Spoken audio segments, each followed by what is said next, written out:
За сайн байцгаана уу хүндэт үзэгч болон сонсогч YouTube үзэж байгаа хүмүүстээ энэ өдрийн мэндийг хүргэе. Тэгээ манай Liberty Pub нэвтрүүлгийн энэ удаагийн дугаар эхлэхэд бэлэн болсон байна. Өнөөдөр бид нэр дандаа архитектур хүмүүстэй уулзж байна. За Лука гишүүн бол улс төрч гэхээс илүү өнөөдөр архитектур хүн гэдэг байр сууриас ярих юм байна шүү. Юу за уушлаарай та засахгүй болохгүй. Юу гэдэг архитектор. Яг зөв. Архитектор гэж ярих юм байна. Sorry. Би нөгөө энэ салбарын хүн биш учраас дээрэс нь хэл ус муутай. За тэгээ шууд нэвтрүүлэг шууд тулгаад эхэлтэй шүү манайхаа. Яг тэгвэл энэ бол Liberty Pub учраас.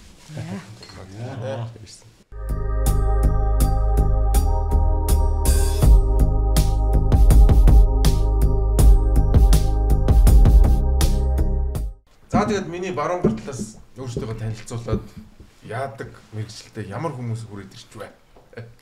За би болохоор Наранбат гэдэг архитектор. За намайг Зоргийн Туяа гэдэг архитектор хот төлөвлөгч. Ган Зоргийн Лувсанжанц архитектор хот төлөвлөгч. Цаваа даваа архитектор. За би эхний асуултыг шууд тавьчих гэж. Өнөөдөр бид нар Монгол одоо Улаанбаатар хотод одоо нийт хүн амын бараг 50% сууж байна. Дэлхийд нэг хүнд ногдох газар нутгийнхаа хэмжээгээр бараг 1 өнөө 2 тавьж байгаа. Тэгсэн мөртлөө ингээд одоо баг Хонконг шиг боллоо шүү дээ манайх ч одоо сүултээ. Энэ өндөр байшин 30 ерөөсөө ингээд босоол ингээд тэгэл энэ төвчрэл нь утгаалтлаа. Ерөөсөө ингээд тэлхээ байж тээ. Бид нар яг яагаад ингэж вэ архитекторудаа? Юу нь буруу болчихвоо? Энэ их утаа, энэ их төвчрэл, энэ их бетонын ширхгийг одоо та хийж байгаа байлгүй дээ бодоо. Яач вэ? Яач. Тэгсэн чи амар бүгд бодоод. Яах вэ? Ямар их асуулт. Яг юм. Яг хот төлөвлөгч тэр талаар ажил хийж байгаараа туяагч ихтэй. Хэлчих үү? Хэлчих. Ер нь хүн болгон л ярьж байгаа. Шууд үнний хус. Хэлээ. Бүгдээрээ суралцж ин дөө бид нар. Тий. Ер нь төлөрсөн төлгөд эдийн засгийн үеэс баг тэрэндээ суралцаад явж агаад тэр үеийн хамгийн оргил бүтээн байгуулалт 80-аад оны бүтээн байгуулалтыг хүлээж аваад тэгээд шууд зах зээл рүү орсон. Тэгэхээр бид ерөөсөө одоо нөгөө капитализмыг алхсан хүмүүс шүү дээ. Тэгээд тэрний хэл горыг хамсаж байгаа л да. Шуулган утгаар хэлвэл. Тэгээд бид суралцж байна. Мөнгөтэй хүмүүс яг ямар аваар гаргаж ийн, ямар юу одоо их хэмэлдэгөө, өмчтэй хүн яг юу их хэмэлдэгөө. Одоо тэр тооцоо байхгүйсэн ба штэ. Дандаа нийтийн талаас бодож исэн бол хоёрын өмчтэй хүмүүс гарч ирээд тэрнийхээ хоорондын зохицуулалтыг хоорондоо олох гэж учруулж ядаад төрч төлөвлөх гэж оролдож байна. Зах зээлийн үед одоо хувь хүмүүс ч өөрсдийнхөө одоо янзаараа төлөвлөлөө. За тэгээд мөнгө ховор байлаа. Мөнгө ховор байсны давалгаанд нэлээд сэгсчүүллээ. Бахан одоо байшин саваа доогор нь буулгалаа. Тэгээд сүүлргөө мөнгөтэй хүмүүстэй дэмжиж явлаа. Тэгээд тэр маань одоо аваа амжилтанд хүрснийх нь горыг нь харин буцаагаад харин зохицуултгүй явсныхаа горыг авлаа л та. Тэгэхээр би бол энийг суралцж байгаа үе маань энэ байна. Гэхдээ маш өндөр үнэтэйгээр сураад байна бид нар л гэж хэлээд байна. Гэхдээ энийг би одоо нэг 20 жил сурсан бол сүүлийн 10 жил харин энийг гааруулахгүй байх боломж харин байсан шүү л гэж хэлмээр байдаг. Та нар юу гэж бодд юм аа? Үндсэн шалтгаан нь болохоор Улаанбаатар хот ер нь Монгол улс хотод байхгүй гэж маш олон хүмүүс ярьдаг. Төлөвлөж чадахгүй байна. Улаанбаатар хотыг 600,000 700,000 хүн зориулж төлөвлөсөн байж одоо ингээ сая 500 болчиход ингээ яриад идэх те. Төлөвлөж чадахгүй байгаа юм бол байгаа. Гэтэ хамгийн том шалтгаан нь хэтэрхий олон төлөвлөгөө байгаа. Тэгээ энэ төлөвлөгөөнд нь бүгдээрээ тус тустай өөр дарга дээр байдаг. Газар төлөвлөлтөнд жишээ нь ягаад ч юм ерхий сайдын харьяан дээр байдаг. Тэгээ зам төлөвлөлтөнгууд зам дээр явна харьяач юм те. Тэгээ нийслэл нас өөрсдөө нийслэлийн хөгжлийн ерөнхий төлөвлөгөө зохиочно. Цэвэр бохор ус ололтоор хот байгуулалтын яам дээр эсвэл ус сувгийн газар те. Цахилгаан дулаад нэрчим хүчний яам дээр. Ингээ маш олон төлөвлөгөө зохиож байгаа. Энэ социализмаас авсан одоо сөрөг өв гэх юм уу те. Тэгээ нэг төлөвлөгөө зохиох хэрэгтэй гэж итгэждэг. Бүгдээрээ төлөвлөгөө зохиогоо. За би энэ төлөвлөгөөний хадаа ажиллаа хийгээ явж та нар юу гэдэг юм бэ? Гэт эргээд харахаар сургууль цэцэрлэг байхгүй газар маш олон орон сууцны хаврал орчдөг. Яагаад тэгэхээр дулаан тэнцээ шугам байгаа учраас мөнгөтэй хүмүүс бол тэнцэнэл газар аавна. Тэгээ газар төлөвлөгөө нь тустай байдаг учраас газар төлөвлөгөө зохиосон хүмүүс нь газрыг өгчдөг. Дараа нь хотын төлөвлөж байгаа хүн барилгын зөвшөөрлийг өгчдөг. Гэт ингээд маш олон даргатай маш олон төлөвлөгөөтэй явсаар байгаад эцсийн дүнд тэрэн дотор хэн ялж чадж байгаа гэхээр хэн улс төрийн нөлөөтэй, хэн мөнгөтэй. Тэгээд ингээд зохицуулаад явчихдаг. Олон улсад ямар байдаг гэхээр нэгдсэн нэг төлөвлөгөөтэй л байдаг. One plan policy гэж нэрлэдэг. газар, орон сууц, дэд бүтэц, зам, сургууль цэцэрлэг энэ бүгдээрээ нийлээд нэгдсэн ийм цогц comprehensive planning гэж хэлдэг. Ийм төлөвлөгөөд байя. Хэдүүл энийг л бариад явчих, энийг хэрэгжүүлж байгаа. Ер нь олон улсын хотуудыг харахад ганцхан л ерөнхий төлөвлөгөө гэж нэрлэж байна. Эсвэл мастер төлөвлөгөө, эсвэл хөгжлийн төлөвлөгөө гэдэг нэрээр ингээд нэрлэж байна. Америк жишээ нь газар ашиглалтын төлөвлөгөө гэж нэрлэдэг. Тэгээ манайх ингээд гадны юмнуудыг сурахтаа айгүй сайн. Гэхдээ Америкт land use plan гэж байдаг болохоор манайх газар зохион байгуулалтын төлөвлөгөө зохионо гэдэг байна. Тэгээ Европод болохоор general plan, master plan байдаг болохоор бид нэр ерөнхий төлөвлөгөө, хөгжлийн төлөвлөгөө, мастер төлөвлөгөө зохионо гэдээ бас гараад ирдэг. Уг нь бол нэг агуулгыг харахгүйгээр шууд нэрийг орчуулгангуудаа тийм төлөвлөгөө бэд юм байна гэж яриад байдаг. Тал надад харагдаад байгаа байхгүй. Агуулгыг харах хэрэгтэй. Тэрэн дотор юуг зохицуулаад байгаа юм бэ гэдэг. Бүгд адилхан л юмыг зохицуулаад байдаг. Тэгээ манайх энэ бүгд ингэ салгаа хийчихсэн байгаа юм том асуудал. Миний бодлоор наад дээр чинь болохоор зэрэг хөгжлийн ерхийлэл гэдэг угаасаа байсан. Одоо хэлж байгаа шүү дээ 56 оноос хойш бид төлөвлөлөд эхэлсэн ингэ. Гэхдээ тэрний хөрөнгөний их усүр нэг л цуугаар орж ирсэн гэдэг бүгдээр ярьж байгаа шүү дээ. Тэгээд тэр чинь хэрэгжүүлэхдээ систем нь ажиллаж исэн байхгүй. Газар бол хизээд ерөөсөө үеийн үед одоо бидний өмч байгаагүй шүү дээ. Одоо юу гэдгийг бэлчээрч гэсэндээ одоо нэг ямар ч цаг үед бид нар байсан бэлчээр дандаа дуныхлээс ойлголттой. Өөрөөр хэлбэл бид нар Америк инженертэй адилхан газар зохицуулах сурах хүмүүс. Газраас хизээд дотор орж байгаа хэцүү нөхцөл байдалтай хүмүүс байхгүй. Тэгээд газрын удирдлага дээр бид нар алдчихад ингэ шараад байна. Тэгээ газар бол нийтийн өмч байсан учраас тэр төлөв яваад байсан учраас газар зохион байгуулалтын төлөвийг гинтгэн оруулж ирлээ гэдэг. Тэгэхээр систем орж иж байгаа учраас энийг төлөвлөх хэрэгтэй болсон гэж ойлгож байгаа. Одоо ганцхан хэрвээ өнөөдөр Улаанбаатар хотын зөвхөн асуудлыг ярих гэж байгаа бол бид нар газрыг хот төлөлтөөр салгаж авчаад хэрэгжүүлэх процесстаа маш олон оролцогч нараа салгаж хайчаад яваад байгаа асуудал болчиход байна. Тэгэхээр нэг хөгжүүлэлтийн процесс дотор бид нар өөрсдөө одоо нөгөө төлөвлөгөөний бичиг баримт гэж нэг юм ойлгоод байна. Гэхдээ сая Лукагийн ярьж байгаа нэг болохоор зэрэг хэрэгжүүлэх үйл ажиллагаа чинь мөн адилхан нэг процесс байхгүй. Системтэй байх хэрэгтэй оролцоотой. Гэхдээ тэр оролцоог бид салгаад ингээд нөгөө засгийн газрын төвшөндөө сайдууд ямар оролцоотой хамтарч ялах хэрэгтэй юм бэ гэдэг дөрвөн байдгүй юм шиг санагдаад байна надад. Доошо салбараад юусэн явах дандаа тус тутаа бие даасан нөгөө юмуд яваад байна гэж санагдаад байна. Тэгэхээр Улаанбаатарт ганцхан газар хот төлөлтийн асуудлууд тустай. Бусад газар нийлээд байгаа мөртөө Улаанбаатар салангад. Тэгээд тэрийг нь хийхдээ газрын даамлын газар зохион байгуулалтын төлөвлөгөөр газар гараа явуулдаг учраас манай их зүйн байдал явдаг. Тэгээд дээрээс нь төлтийн даалгавар гардаг. Тэгээд төлтийн даалгаврыг болохоор зэрэг зөвхөн зөвлөм жимшүү гэж хэлээд байдаг. Гэхдээ яг үүндээ бүтээн байгуулалтын асуудал зөвхөн энэ төлтийн даалгавар гэдэг үгнээс болоо явчихад байдаг. Тэгээ энийг удирдах чадахгүй байгаа учраас газар зохион байгуулалтын төлөвлөгөөний бүр нарийн учир нь энд орж ирээд байгаа. Тэгэхээр төлөвлөгөө гэдэг бол өөрөө төлөвлөхөөс эхлүүлээ процесс дотор яаж оролцохоос, хэрэгжүүлэх процесс яаж оролцохоос, тэгээ дээрэс нь тэрийг яаж мөрдүүлэх гэдэг юм бэ гэдэг процесс дотор орж ирэхээс асуулаад болоод байгаа учраас энийг ганцхан total төлөвлөгөө өөрөөр one plan байгаад систем орж ирэхгүй бол энэ өөр хэцүү болж байна. Бас хэцүү шүү дээ.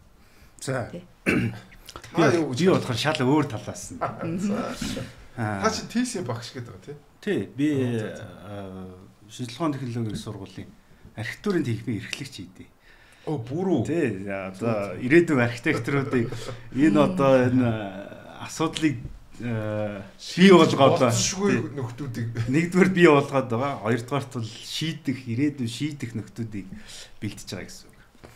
Би болохоор илүү тийм нөгөө эдийн засгийн нийгмийн талаас нь хэрвээ харвал яг хөө энэ бол зүгээр нэг ойлгомжтойгоор гэх юм уу те тэгж харах юм бол манай хоёрын ярен дээр мөнгөтэй хүмүүс гээд аль дээр нь гарлаа.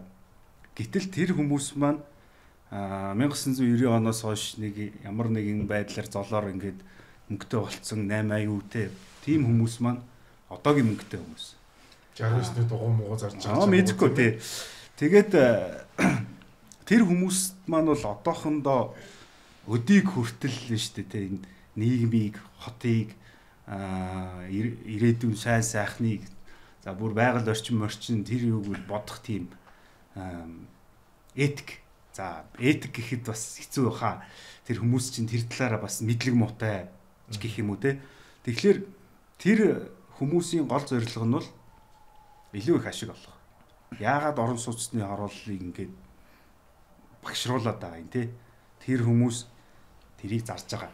За тэгээд яаж хийж байгаа бүтээгээд байгаа те. Яаж хийж байгаа бүтээгээд байгаа тэр одоо процесс нь болохоор ямар нэгэн хяналт дутуу одоо энэ манай хоёрын ярьдаг зүйлэн дээр бол гарах бах л та. Яг ингээд бүгдийг хянаад бүгдийг ингээд ерөөхдөлгөөгөөр хянаад явчих юм бол тийм асуудал гарахгүй шүү дээ. Яагаад тэгэхээр ерөнхийлөгөөтэй байжгаад тэр хүн ерөнхийлөгөөг дагаал юм барина уу гэхээс биш би газартай хүн энэ дээр юу ч барих гэсэн ойлголт тэр хүн дээр суухгүй байхгүй тий. Тэгэхээр энэ бол бас л ингээл нийгмийн талаас нь харах юм бол нэг тиймэрхүү.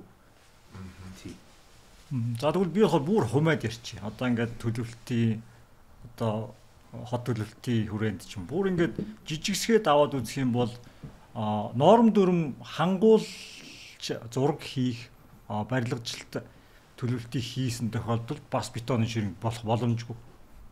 Яагаад тэгэхээр орон сууц бол бүгдээрээ нарны эврэлтийн хангамж одоо тэр эрүүл ах буюу талаасаа тэгээ аюулгүй байдал талаасаа дээрэс нь галын машины орц гарц эмнэлгийн тэрэгний одоо орц гарц одоо тэр чинь бүгд норм дүрмтэй байгаа шүү дээ. Бид нар норм дүрмээр төлөвлөхөд өөрөө эн чинь хөрөнгө оруулалт хийснээрээ л бетонын ширэнг болох боломжгүй шүү дээ. Хотоос тэрэн дээр нь бүхэлдийн хямдаг байгууллагууд байна. Тэрнээс тэртээ тэргүй зүгээр бүгдээрээ норм дүрмээ хангуулад төлөвлөлт хийсэн тохиолдолд зүгээр ингээл нэг бетонын ширэнг хүүхдэд тоглох талбайгүй ч юм уу. Одоо хүүхдийн толдоомын талбайд хүртэл нарны эврэлтийг хангуулдаг шүү дээ нормоор. Тэгэхээр ийм хийчингүүтээ тэрийг одоо зөвхөн хөрөнгө оруулагчийн ч гэдэг юм тэгэхгүй бид нар хийн заяа. За бүр хар гараа юм ярих уу. Жишээлбэл яг за энд чинь жишээлбэл ингээд жишээ ярил л да. За энэ талбай дээр 5 барилга бий юу төлөвлөн дээ. За би 5 барилга төлөвлөнө гэж захиарагч энэ тал 5 л төлөвлөх юм байна гингүүт. Үгүй өөр газар энд чи 10-ыг хийчихнэ гэж штеп. Болгодог гэж штеп. Гэхдээ би тэрийг хийхгүй штеп. Би хийх юм бол би норм зөрчин. Би одоо бас нэг архитектор хүн чи өөрөө тийм нэг мөнгөний төлөөнүүдтэй хоод өхөөс буцахгүй хүн байж болохгүй шүү дээ тийм биз дээ. Сүгэлт нь эн чинь хамгийн өмнө үлдэн нэрэн дээр гарын өсөг бүх юм байгаа шүү дээ. Тэгэхээр зүгээр архитектор хүн өөрөө нормо бүрдэх. Дээрээс нь хот төлөвлөлтийн тэр бусад шийдвэр гаргагч байгууллагууд нь тэрийг мөрдүүлэх хөрн бол үүрэг байгаа шүү дээ одоо чинь. Тэгээ явхад энэ бол өөрөө ямар ч тийм бетонын ширэнг болох ямар ч боломж байна. Гэтэ бетон ширэнг болгохныг заалтыг бид нар хийсэн шүү дээ. Тэг сая л засах гэж орлоо ш 23 оны югаар. Хот төлөвлөлт чинь нэг 70% нь чи байшин барьж болно. Үлдсэн үед нь ногоон байгуулалт парк тоглоом далаа бүх юмаа хийж өгөөгээд ингээ хэлсэн шүү дээ. Тэг тэр нь өөрөө дээрээс нэг гадна талын зогсоолын асуудлаас болоод бид нар чи бетон ширэнг барьсан байхгүй юу. Тэр өндөр хяналтыг бид нар хийн чадаагүй байж байгаа л одоо ингээ асуудал болчлаа гэж байгаа байхгүй. Өөрөөр хэлбэл бид нар газрыг зохион байгуулах тэгээд хот төлөлтийн архитектор хоёрын хооронд уулздаг нэг юм бид нар хийж чадаагүй байхгүй юу. Социализмын үеийн төлөвлөлтөөс бид нар нэг юм салгаж чадаагүй. Тэрний юу их эзрэг газрыг хугаахч олгох тэр процессыг сайжруулж чадаагүй дээ л алдаа болчихдог байхгүй. Тэгэхээр манайх ерөнхийлөгөө хийх зэрэг байшингийн бүр улаар нь бүр ингээд дизайнлаад ингээд хотын дизайныг бүр төвчгтэн зураад ингээд хэдэн жилийн дараа ч үүсгэн бүүмэд тэгээ хөрөнгө оруулагч өөрөө юу төсөөл хийнч хаагаад ингээд дизайн хийдэг байхгүй. Гэтэл тэрийг нь газрынхаа авахаараа зэрэг яаж хувааж энийг одоо нөгөө дуудлага худлаанд оруулах юм бэ гэдэг дөрөв үнсгээ тавьж чадахгүй паникнд орчиж байгаа байхгүй. Тэгэхээр энийг хийгээгүйсээ болоод газар юу гэдэг чи хоорондын асуудал нэг нөгөөх нь нөгөө өндөр орон сууц барих юм бол нөгөө олгосон газрын хэмжээг нь хязгаараар тавьж өгөөг учраас хөгжүүлэх талбайн хязгаарыг өгдөгөөс болоод 3 айлын газрыг өгсөн ч нэг айлын газар байсан ч нэг нөгөө 70% барилгаж болно гэдэг тэрний цагаан зогсоолын асуудууд хайгаад бүгд явдаг ийм л юм болчиход байна шүү дээ.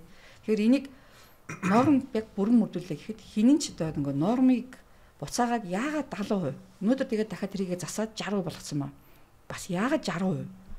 Юуных нь 60%? Тэ? Тэрийг одоо тодорхойлох байгаа байхгүй. Бид бас нөө байна бай. Архитектор хүн биш шүү дээ. Зүгээр би бол асуудлыг дандаа эдийн засгийн талаас нь хардтыг. Тэгээд яг хөө миний бас бодол. Би нэг 2018 онд нэг Future of Cities гэдэг нэг юм нэг хуралд очиж сууж үзэхгүй юу. Тэгээд тэрэн дээр нэг хоёр хүн байсан. Сахаа эдийн архитектурын фирм гэж үйд юм. Тэрний architectural theorist Patrick Schumacher гэдэг нэг хүн байсан. Нью-Йоркийн их сургуулийн urban менежментийн судлаач Ален Бертрауд гэдэг ийм хоёр хүн илтгэл тавиад. Тэгээд энэ Ален Бертрауд гэдэг хүний номоо тэр хүн ярьсан. Тэр нь болохоор Order Without Design гэдэг ном. Тэгэд энэ номын гол санаа нь юу байсан бэ гэхээр ингээд ерөөсөө ингээд хот гэдэг чинь өөрөө органик ийм spontaneous order дээр бий болд юм аа. Тэгэд энэ органик байгаа хотыг юу төлөвлөлт юм гэхээр энэ эдийн засгийн энэ хотыг төлөвлөдөг болохоос биш. Ямар нэг ийм мега майндтай хүн энэ олон сая хүмүүсийн хаашаа яаж хөдлөхийг төлөвлөдөг юм аа. Яг хөө ерөнхий юм бол байна. Ерөнхий одоо замч гэдэг юм юу. Бусдын энэ чөлөөт зах зээл өөрөө төлөвлөлт юм а гэдэг нэг ийм санаа гарч ирсэн. Зүгээр миний яг ингээ бодонгууд яг өнөөдрийн манай хотын дефектүүд хаанаас үүсэж ингэж нөгөө хуучны социалист дид бүтцээс ч үүсэж байгаа. Яагаад энэ өндөр барилгууд баригдаад байгаа? Ерөөсөө хямдхан дулаан цахилгаан дээр чи очоод ерөөсөө ингээд паразит чи ингээд нөгөө ингээд бөөс ингээд нөгөө судас ингээд дагаад шавдагтай яг адилхан ерөөсөө тэр байшингууч нөгөө нэг халуун дулааны сууг тэгэл цахилгаан дээр чи очоод ерөөсөө бөөнөрөө шавчиж шин. Манайх ч амар том газар нутагтай байж. Хэрвээ бид нэр 90 онд цахилгаан дулааныхаа үнийг чөлөөлөөд хувийн бизнесүүдэд боломж олгоцсон байсан бол айл хэдийн Улаанбаатар хотод маш олон саб урбитай болсон байж байсан. Гэтэл эдийн засгийн инсентив нь ингэж ажиллаад байна. Би бол тэгж харж байгаа. Тийм учраас бид нар өнөөдөр тэр зовлонгоо социалист маягийн дид үсттэй байгаа зовлонгоо өнөөдөр бид нар үрээд явж байна. Би бол тэгж байна. Төсөв санхүү яг адилхан. Саалыг байна. Төсөв цуглууллаа тэгэл дахиад нэг том уншиж үзээрэй. Тэр амар гоо номлоо. Order without design гэдэг. Дээрээс нөгөө нэг нэмэт хэлэх юм бол нөгөө газрыг үн оруулж байгаа тэр хэсгийг дээрээс нөгөө нэг юу гэдэг чинь газрын үнцийг ороод байгаа бол тэрийг catch up хийж барьж авч чадахгүй байгаа байхгүй. Тэгэхээр өмнөх юм үнгүүдүүлж байгаа учраас энэ хотын төвд өндөр хамгийн өндөр байшингууд босч ирж штэ. Хуучин нурааж байгаа тэр үнцийг баг. Үнцнээ өгсөн бол бид нар дахиад дид бүтцийг хэрхэн хэлэх вэ гэдэг бодлогыг дахиад арай өөрөөр хийчих боломж сая нөө чөлөөлөх бодлого явж исэн бол арай өөр байх байсан л ахalta. Гэтэ яалт байхгүй нөгөө нэг төрийн бодлого дээр нэг ус дулааных нь үн явж исэн учраас тэрийг гаргаж чадаагүй. Одоо тэрнийхээ үнийг одоо бид төлөөл суух гэдэг юм л да. Төлөөсөө үзэж л байна. Өнөөдрийн үйл ямар энэ жилийн үйл ямар болж байгааг гарч ил байгаа байхгүй. Тэгтээ нийтийн өмчийг ерөөс одоо хүртэл бид үнэлэхгүй байгаа байхгүй. Нийтийн өмчийг үнэлэхгүй байгаа учраас нөгөө харагдцыг үн гэж ойлгохгүй, өмч гэж ойлгохгүй, туулгалыг одоо нөгөө ландшафтыг үнэлэхгүй, богдуулыг үнэлэхгүй. Ер нь бол нийтийн дундын гэдэг юмыг бид нар ойлголтгүй. Тэр нь өөрөө боломж төртөг болгож хувирдаг гэж юм байна. Маш хэцүү байна. Тэгэхээр бид нар өөрсдөө нөгөө нэгэндээ одоо нөгөө энэ байшин айтайхан босвол нөгөө талынхаа талдаа бас үн оруулж байгаа гэдгээ бодоод тэгээд дундаа бид нар үдсээ яа шийдэх вэ гэдгээ бодоод дид бүтцийг байгуулахаас илүүтэйгээр илүү зарлын газар руу шингээд оруулах гэж байгаа бол энийг нөлөөлөл үзүүлж байгаа хүн байна. Чи даах ёстой гэд ядаж нэг импакт фигээ бодож хэрэгтэй шүү дээ. Тэрийг бодохгүй байна. Бид нар ер нь нөгөө юмыг тэнцвэржүүлэх гэсэн байхгүй. Нэг одоо нэг талд нь илүү ивэс хийж чаавал нөгөө талд нь бас тэ тэнцвэржүүлэх юу хийх ёстой юм бэ гэж юм давхар бодчихгүй л юм л та. Тэгэхээр зэрэг тий. Энэ дээр бас чухал юм хэлэх хэрэгтэй. Өөр нэг том алдаа нь болохоор энэ барилга архитектор зураг зурж байгаа. За тэдний ёс зүйг бол бас ярил далаа. Сая нормат сая хэлсэн шүү дээ. Нэг нь ингээд яг нормороо хийх юм бол 5 байшин барих юм байна. Тэнгууд тэгэл хөрөнгө оруулагч бол за 10-ыг барьж ижил ашгаа одоо даблдчиж явна гарна гэж байгаа шүү дээ. За тэгээд тэр нормор байгаа. Тэгээ энийг яг барилгын зөвшөөрөл, зургийн зөвшөөрөл энэ хоёр юм байгаа байхгүй. За. Энийг төр хийгээд идэх байхгүй. Монгол шиг ийм улс одоо дэлхийд дээр маш хор. За хойцол онгоц хэлэх магадгүй. За нэг зураг зураад ирлээ. Зураг төслийн магадлан гэдэг зүйлийг хийдий. За энэ ингээд яг нормынхаа дагуу зурсан байна үгүй нэг шалгав. Ягаад ч юм барилга хот байгуулалтын яамны харьяа барилгын хөгжлийн төв гэдэг газрын зураг төслийн одоо экспертүүд идэг хүмүүс. Ягаад ч зөвхөн тэд нар л хийх хэрэгтэй. Өөр хүн хийх хэрэггүй. Тэр очоод төв байхгүй монопол биш. Монопол байхгүй. Төр нь монополж байгаа. Тэр очоод болцоотой. Тэгтээ дарчаад идэх те. Тэгээд тэд нар гарын үсэг зурж иж барилгын ажлыг зөвшөөрөл авдаг. За тэгээ барилга барьлаа. Бариа явж байгаа л 2-3 жил за барьлаа. Тэгээ өндөр барилга байх юм бол ашиглалтанд орлоо гэдэг улсын комисс ажиллана. Энэ бас ягаад ч төр нь хийдэг. За тэгээ энэ зөв юм уу буруу юм уу гэдэг хамгийн энгийн жишээ. 2-3 жилийн өмнө сэлб болов ирлээ. Иргэн тойрны орон сууцнууд нь бүгдээрээ гараж нь живээд машинууд нь асгаа болоод маш олон хүний эд хөрөнгөдөө устлаа шүү дээ. Тэрэн дээр зураг төслийг нь шалгасан хүн байх шүү дээ. Тэр чинь усанд жив хүүгүүгээ шалгаж байгаа хэрэгтэй шүү дээ. Нөө комиссийнхан байх шүү. Тий. Тэгээ комисс хүлээж авсан комиссийнхан байх шүү дээ. Энэ чинь аюулгүйгээд үйл хөдлөлийн гэрчлэгээ гаргах гарын үсгийг нь зурж байгаа шүү дээ. Тэгээ энэ хоёрыг болиё гэдэг байгаа байхгүй. Энийг болохын тулд юу хийх ёстой юм бэ гэхээр мэргэжлийн холбоодууд нь хүчтэй байх ёстой. Төр шалгахаа болоо. Мэргэжлийн холбоодууд өөрсдөө хүнээ бэлтгэхдээ анхаарыг ёс зүйтэй ажиллаж байгаа үгүйг нь норм дүрмээр баримталж байгаа үгийг бид нар өөрсдөө хариуцъя. Төр юу хийх ёстой юм гэхээр энэ байшинг хэн зурсан? Тооцоог нь хэн гаргасан? Барилгыг хэн барьсан? Хүлээж авахт нь хэн шалгасан? Энийг л төр бүртгэе. Энэ тэгээд ил тод нээлттэй байдаг бай. Энийг ингээд өгөх хэрэгтэй. Тэгээ энийг өгөх гингууд мэрэгжлийн холбоонд бэлэн байх хэрэгтэй байхгүй энэ дээ.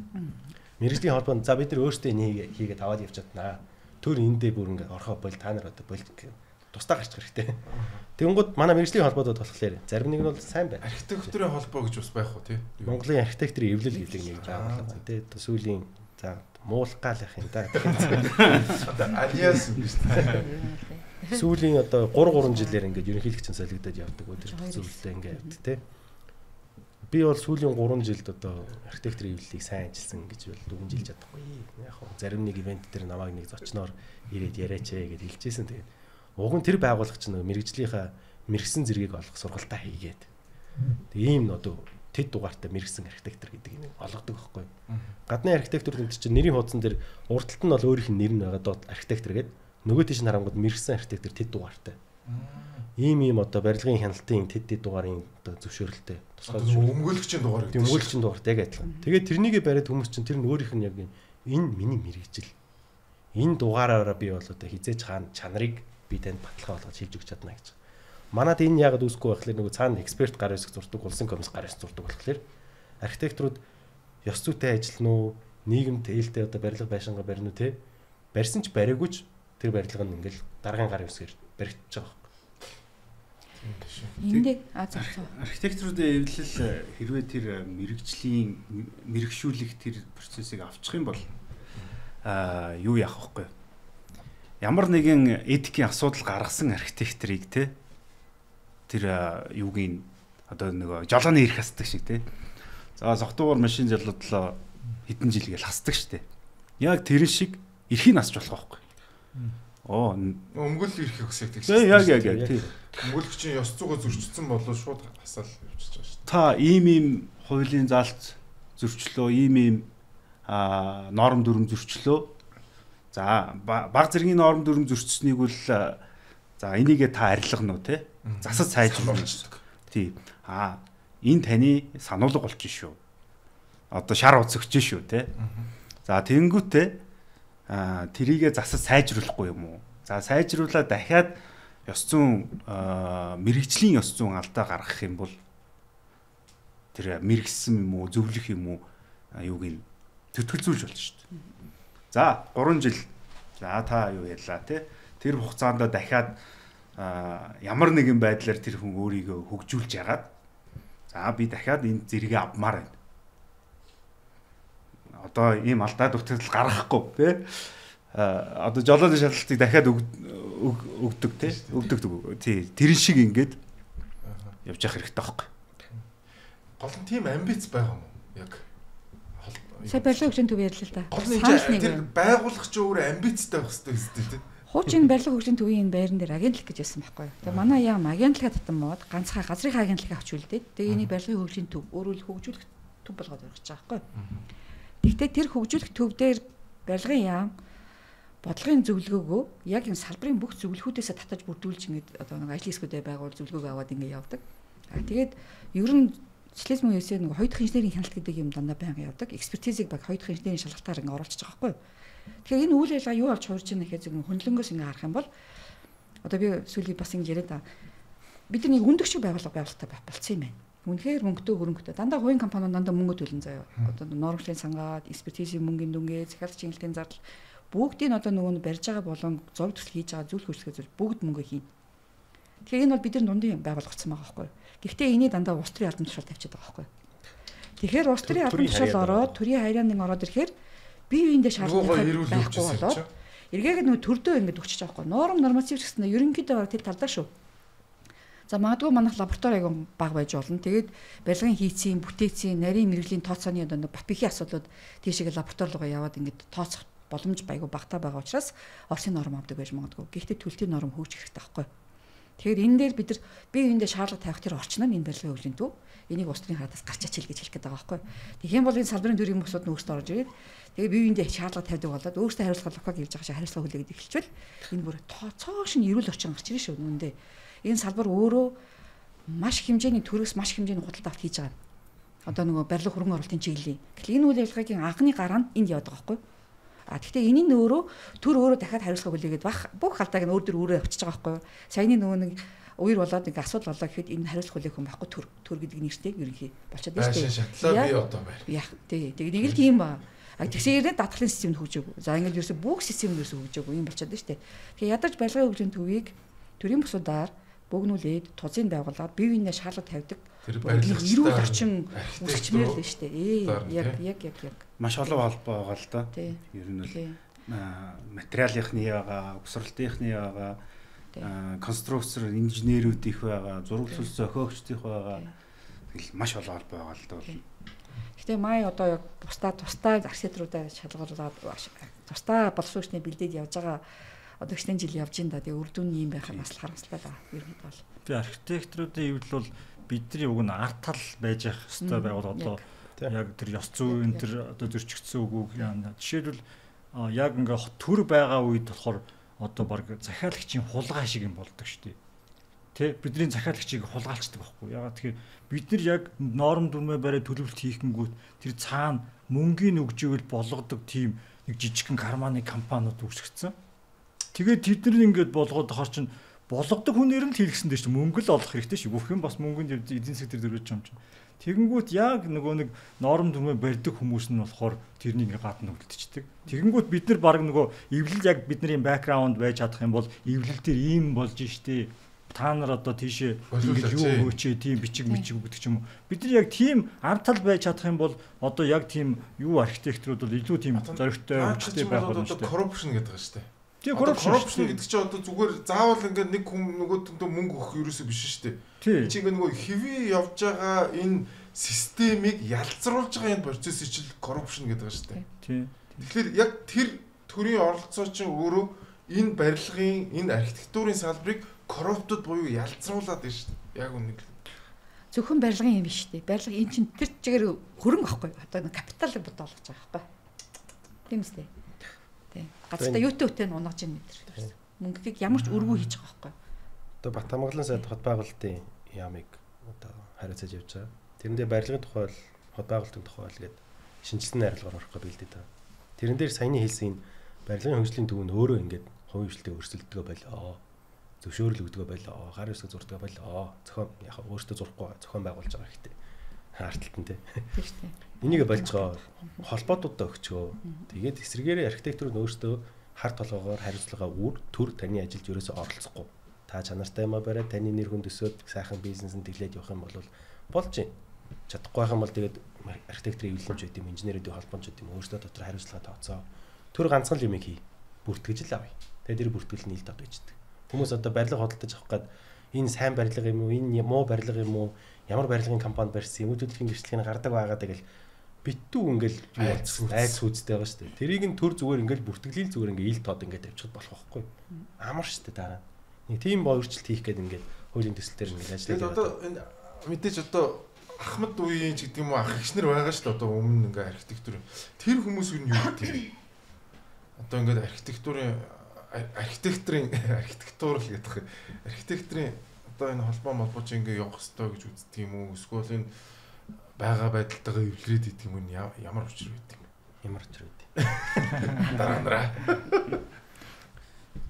Одоо хүлээгээд сайхан ах нар бол байгаа байлгүй тий таад. Чи одоо таад бол дандаа залуучууд гэж шүү дээ. Төрийн бусууд чинь ерөнхийдөө маш хэцүү шүү дээ. Монгол улс даяар төрийн бусууд мөнгө хайж яваа. Яг үндэ бол одоо нэг оролцоо багтаа, дээрээс нь хөрөнгө багтаа, тэгээ нэг жижиг судалгааны аяллаа тэгсэн ирнэ нэг юм бас нэг шүглүүлээч гээл те янз бүрийн нэг өөрийн хөстөг салбар дээр ингээл ажиллаад одоо дэнчгэнд явж байгаа та яг адилхан Монголын архитектурын эвлэл яг сүүлийн одоо нөгөө хамгийн ахмад нь шүү дээ ерөнхийдөө бол баг хоёр дахь нь шүү дээ одоо байгуулагдсан төрийн бусууд дотроос тийм шүү дээ. Тийм. Тэгээ тэрнээс хоош ингээ явсаар байгаад тэр нөгөө үйл ажиллагаа явуулах тэр нэг хөрөнгө хэрэгтэй болчиход шүү дээ тэр дотоод үйл ажиллагаа явуулахын тулд тэгээ гişүүдийн юу найгу баг явж исэн компаниуд айгу оролцоо багтаад байна сул гişүүдийн юун дээр гişүүн дээр явдаг ийм төрийн бас болчиход байгаа. Тэгэхээр дотоодоо нэг тийм шинжилэл хэрэгтэй болчиход байгаа гэдгийг харагдаж байгаа. Тэгэхээр манай хууччул одоо нөгөө манай уртлын үе болохоор супер дупер одоо маш том улсын хөрөнгө оруулалтын үед бий болсон тийм том хүмүүс тулахтай хүмүүс аахгүй. Техникийн шийдлийн хувьд дандаа улсаас хөрөнгө оруулалт хийжсэн бүгд тэрийн төлөө шийдэхин төлөө өстө нэрийн одоо нэг үг чинь нэг материал техникийн хангамжийг бий болгосон хүмүүс аахгүй. Яг үүндээ баазыг бий болгосон байна. Тэгэхээр тэр хүмүүсийн туршлага дээр араас нь одоо гарынх нь үе босч ирж байна. Тэгээ өнөөдрийн шалгалт бол тэр өмнө авчихсан шалгалтаас бол шал өөр. Сая цаваад хоёр тэр мэрэгжлийн юуныг шалгалт аваад явж байгаа байхгүй юу? Мэрэгшүүлэх одоо нөгөө зэрэг олгох сургалтын зэрэг аваад явж байгаа. Тэнд өмнө одоо нөгөө яригдчихсэн одоо нөгөө чадвартай төслүүдээс үнэн жилийнх бол бүр шал онцгой байлаа. Бүр ингээд төрөлжөөд англигдаад тэгээд туршлагаж жаад ингээд ороод ирж байгаа байхгүй юу? Гэхдээ тэр системтэй биш, тэр мэдээлэл тэр хүмүүсийн дунд л үлдчих гээд байгаа нь хамгийн харамсалтай. Тийм болохоор зэрэг одоо бол эвлэл бол хөлөнгөтэй сүлжээтэй хүмүүсийг одоо дамжуулаад энэ нэг эвлэлийг нэг амьд байлгая гэдэг үг хэрэг байхгүй. Одоо бид нар бүр ахаад нийгэмд дуулга өргөдөг өөр амбицтай гарч ирэх хэрэгтэй болчиход байна гэж харагдаж байгаа. Дээрэс нь маш олон хувийн хөрөнгө оруулалтын хэмжээнд маш олон хэмжээний төслүүд явагдаж байгаа. Бараг Монгол улс анхудаа хийж байгаа төслүүд ч бас байна. 1200 м одоо 1.2 га газрын суурьтай логистикийн центр байгуулах чинь юу гэсэн үг юм те? Энэ бол туршлага байхгүй. Тэгэхээр энийг хооронд нь сүлэх хэрэгтэй байна. Олж авч байгаа тэр мэдээллүүдийг хооронд нь сүлж өгөх хэрэгтэй. Чадвартай болох нь бид нар өөрсдөө левел ахмаар штэ. Тэгээ тэрийг хийхийн тулд жахан дуу хоолойтой хүмүүс одоо орж ирэх хэрэгтэй л болчиход байна даа л гэж харагдаад байна. Бид нар бол эвлээ өөрсдөө шинэ залуу үеүүд нь өөрсдөө авч яваад ингээ яг үнэхээр тийм мэрэгжлийн холбоо ингэж ажилт юм аа гэдгийг үзүүлэх хэрэгтэй байна. Яа, дээд үеийнхэндээ бол би бүгдийг болохгүй сайн зүйл хийсэн, энэ салбарыг хөгжүүлээд хувь нэмрээ оруулсан олон хүмүүс байгаа. Гэхдээ зах зээл өөр болчлоо. Төлөвлөгөөд төвлөрсөн эдийн засаг биш болчлоо. Чөлөө зах зээл болчлоо. Төр нь энэ одоо мэрэгжлийн холбоо дотор ороод утгалдаад яваад идэх болчихё. Өөрсдөр одоо биеийн даалгаад явъя те. Хүнд ингээд хариуцлага өгөхөөс нааш тэр хүн хизээж хөгждөггүй шүү дээ. Мэрэгжлийн холбоос адилхан хариуцлага нэхлээд өгчөө. Тэгээ дараа нь тэр чинь өөрөө сайхан хөгжөөж явчихна. Тэр чинь Монголын архитектурын эвлэл одоо хийж болох зөндөө ажил байгаа байхгүй юу? Хамгийн энгийн жишээ ярих юм бол ямар орон сууц судалдаж авбал одоо та тав тухтай амьдарч болох вэ гэдэг юм зүгээр нэг энгийн одоо иргэдэд байр авахар төлөвлөж байгаа иргэдэд зориулсан сургалт хийхэд маш олон хүн тэрэнд үзсэн шүү дээ, оролцсон шүү дээ. Зүгээр 5 индикатор заахгүй. За та энэ 5-ыг харчаарай гэдэг ч юм уу. Хоошоо харсан цонхтой байр авахгүй. Ягаад гэдэг юм байна. Одоо та ямар байр сонирхож байгаа? Газрын юуг нь план зургийг харж байгаа л энэ таны сонирхож байгаа байр чинь бүх цонх хоошоо харсан байна. Эсвэл одоо ингээд үүдний коридорын хаалга нь ингээд булан дээр нь байдаг тийм булан дээр байдаг хаалга чинь бүтэн онгоодөггүй хандаа тулаад тавилга орж чаддаг. Эсвэл лифтийг нас харж болж байна. Ачааны лифт байна уу? Энгийн одоо хүний лифт байна уу тийм? Ачааны лифтгүй болохоор хөргөч одоо хоёр хавцтай хаалгатай хөргөгчийг дээш нь гаргаж чаддаггүй байхгүй. Тийм энгийн зүйлүүдийг л ингээд архитектор эвлэл нь өөрсдөө ингээд манлайлаа тийм залуучууд нь ингээд за та байр хөдөлж явахдаа ийм зүйлүүд харчаарай. Авч байгаа бол би тань зөвлөгөө хөжлөгөө үзүүлье тийм. Магадгүй 50,000 төгрөгөөр таны харъя гэсэн байрнуудын памфлетуудыг нь харж агаад энэ дээрс нь ийм байна ингээд тань зөвлөгөө хөжлөгөө нэг 2 цагийн дотор хийгээл дуусчих ажиллаж штэ. Нэг иймэрхүү зүйлийг хийгээ мэрэгжлийн холбоо нь өөрсдөө ингээд нэг салбараа гоё эрүүл болгоод гоё ёс зүйтэй тийм яг чанартай гоё барилга бариад хүн амьдралдаа тийм олоодаа байр авахгүй штэ. Чадчихвэл 1-2 удаа л авна тий. Тэр хүмүүс мань авахта сэтгэл хангалуун амьдрч чадах зөвлөгөө үйлчлэгийг бас үзүүлэхэд л хангалттай архитектурын эвлэлийн одоо орлого дээшлэх байхгүй. Ерөөсөө ийм юм ерөөсөө хийхгүй. Тэгэл нэг цагаан сараар нэг юм хийж яани, шинэ жилээр нэг юм хийж яани. Өөр одоо юм барилгачдын баяраар нэг юм хийсэн болол дуусдаг. Өөр юм байхгүй. Арай нэг жоохон олон улсын жишгийг хараад залуучууд нь өөрсдөө манлайлаад ингээ үүрээд явах хэрэгтэй байхгүй. Манай өмнөх үеийнх бол яг нөгөө төрийн бусыг өөрийнх нь өмчтэй болгосон. Тий, баазын тавиад өгсөн. Тэгээд сургууль зохион байгуулахад бас тэр юуг нь авчлаа. Тэд нар бол зорилттой хүрсэн гэж бодоод байгаа байхгүй. Одоо дараагийн шатанд их цаг нь болсон байна. Одоо тэрэлтэй хийх хэрэгтэй. Эсрэгээр одоо зөндөө сургамж авчлаа штэ. Барилга байгууламжийн хувьд байна, хот төлтийн хувьд байна, нийтийн зорилттой барилга байгууламжууд бид нар юу болох ч вэ? Гэтэл маш олон технологиуд орж ирж байна. Тэгээд технологи хийгээд яриад байгаа, судлаад байгаа тэр хүмүүсийг яаж өдөөх гэж байгаа чимээгүй байна. Тэгэхээр одоо цаг нь болсон баха. Тэр нөгөө таниулах юмн дээр би яг 2014 онд санагдаж байна. Нэг шинэ сайд томилогдоод эвлэл дээр сайдаа хүлээж аваад тэгээд уулзалт болж байсан байхгүй. Тэрэн дээр би болохоор нөгөө юм санаа зовж өгдөг юм аа тэр сайд хэлчихсэн байхгүй. Одоо бид нэр ингээд таниулах хэрэгтэй байна. Ингээд балкон дээр ингээд тоосоо өрөөд битүүлээд авах юм аа. Ингээд балконы даац нь даах юм уу, даахгүй юм уу?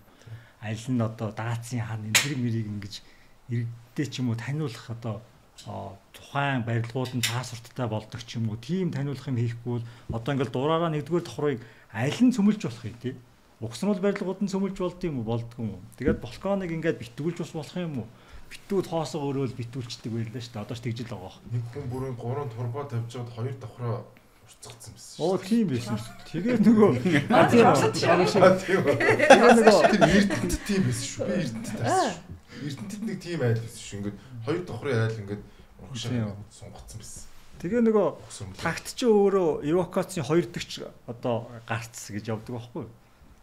Тэгээ тэрий чи аваач бүр ингээд юу яадаг одоо тий байгууллага одоо тэр нөгөө төмөр шатын тайрчиг юм. Шатын тайрч өгөөд тэг ингээ модоор ингээ доторлоод өрөө болгож өгнө гэдэг бүр тийм зар явж байгаа байхгүй юу? Үйлчлэгээ те. Тэг үйлчлэгээ. Тэгэхээр тэрийг жишээлбэл эвлээс ч юм уу бос болохгүй гэдэг тийм одоо зөвлөмж өгж явах хэрэгтэй. Хүмүүс мэдэхгүй шүү дээ те. Яг амьдарч байгаа мансарт бол зүгээр үсттэй те. Тэр дээшээ ингээд мансарт. Мансар тэгвэл одоо бүх юм дээр чинь тийм галын ангил энэ төр гэж байдаг байхгүй юу? Одоо чи ямар барилгын аль мансар одоо галын одоо хідэн цагийн одоо юутай галт ишүүлэх ёстой юм тийм бариад одоо баг бүгд дуусчих шүү гэсэн шүү дээ. Тийм. Төрөний туяагч хэлдгээр нөгөө залуучууд яг ингээд бас төрөлцсөн байна гэдэг нь өнөөдөр хараад үнэхээр бас аюу гоё байлаа. Тэгтээ нөхдүүд болохоор би ингээд төрөлчөд дээ шүү гэдгийг бас сайн ойлгохгүй шүү байна. Төрөлчнө гэдэг нь болохоор одоо нэг чиглэлээр гүнзгийж байгаа. Нэг чиглэлийн эксперт болох боломжтой байхгүй тэр хүн. Одоо зөвхөн үйлдвэрлэлийн архитектор. Тий. Одоо насаараа төмөр замын архитектор эзэн бол төмөр замын барилгыг л одоо нэгт бич байгаа шүү тий. Тийм охин орж ирсэн тий. Хоёр ч охин орж ирсэн жишээ. Тэгээд ийм чиглэлээр ер нь бол бид нэр хөгжиж дараагийн тэр нөгөө архитектурын тэр хөгжил маань бас явах юм. Тэрнээс биш одоо болохоор бид нар чинь бас л нөгөө нэг ядуугаас гэх юм уу одоо тэрнээсээ болоод юу хамаагүй хийдэг. Залуучууд л тэгэл ажил орж ирж л тэрийг хийдэг. Эсэргээрээ те бидний сайн мэдихтэй эмнэлгийн цогтгой байл байсан шүү дээ те. Эмнэлгээл зов. Эмнэлгээл зар. Эмнэлгээвэр баа байгаад зар. Сургуулаа л зурна. Тий. Яг хөө тэгтээ тэр хүн олон чиглэлээр бас сурж юу яаж хөгжиж болно л доо. Тэрийг үлээ зарлахгүй. Тэгтээ тэр ингээд мэрэгшиж байгаа юм өөрөө ингээд хийдэг, тэрийгээ сайн мэддэг гэдэр болох нь ер нь бол илүү давуу талтай. Өөр бас нэг боломж байгаа нь архитекторууд болохоор project manager болох хэрэгтэй байхгүй юу? Тэд нар бас гарч ирж байна.